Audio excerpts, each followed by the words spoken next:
So I have heard a story that your very first cut, now you tell me if this is true or not, became a top five hit, and that was Moon Over Georgia. Was that your That first cut? was that was my very first cut. I was a baby. I was What little. in the world? So what's it like having that like instant success as a songwriter?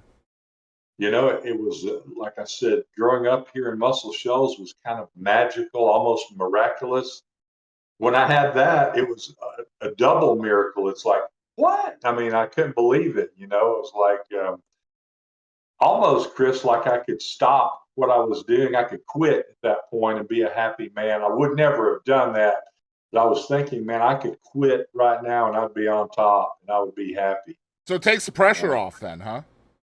Yeah, exactly. Once you kind of have that, it's like, you may have another one, you may not, you may have 20, but at least you got the one and nobody can steal that from you. Right. And is You that know, a they can't take is it away. when you have something like that, is that like an arrow in your quiver? Like you can pull that out and just let people know, hey, remember this? This Oh, can. most definitely. Yes, indeed, Chris. And even more so, I was blessed enough to have written it by myself. Wow. And as a young man, I had this song that was a hit. I'd written it by myself, so that was a super arrow in my quiver, to pull out. And great calling card even today when I mention that, it's just really impressive that people do a lot of times remember that. Well, it's incredible. I mean, you're essentially a rookie, and you needed no help, and you pitched the entire game yourself, essentially. Exactly, man. And it happened all here in Muscle Shoals too. It was recorded here, and the story about it, if we get into it, there's an interesting story about the day it was recorded and what I was doing and all this stuff. I would love to hear it. Yeah, please. Let me make it a little concise because it could be a long story. It's all good. And I know you've worked and done radio and broadcasting and TV.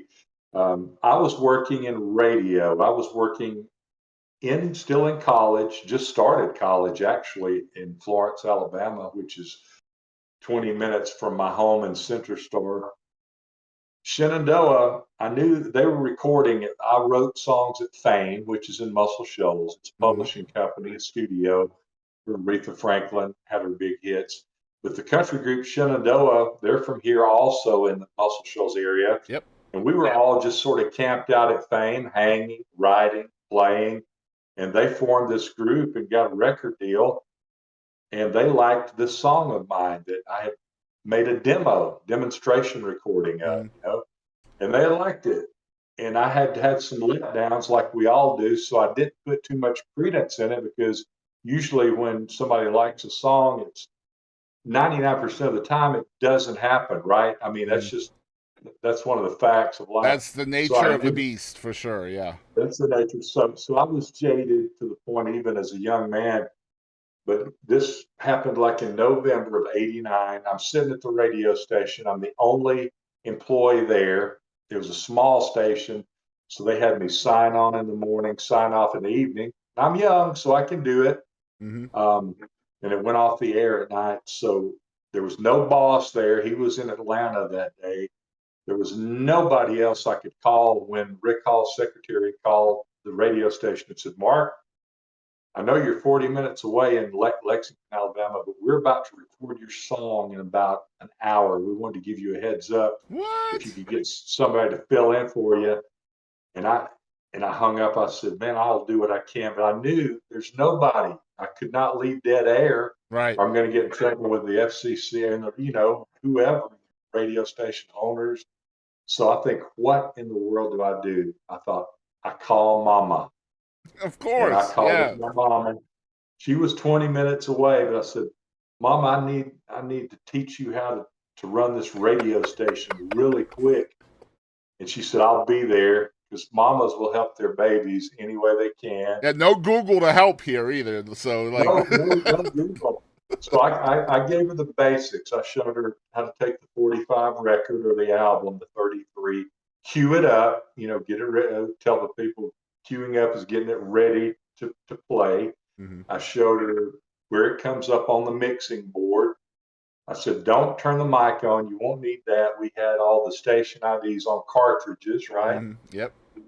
And the commercials were on cartridges. And there were little station liners, WLX, the Valley's best country. So she could play those, to actually sound like somebody is there.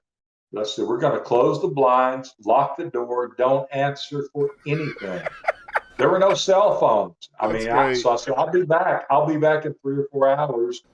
She held the fort down. I got to go 40 minutes away to Fame and hear Moon Over Georgia being recorded. Isn't that amazing? Wow. Mama saved the day, didn't she? She saved the day. When I got back, I opened up that door. She was still spinning records.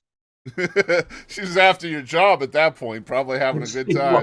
She was, you didn't tell me this was this easy, Mark. What are you doing? Come on yeah. now.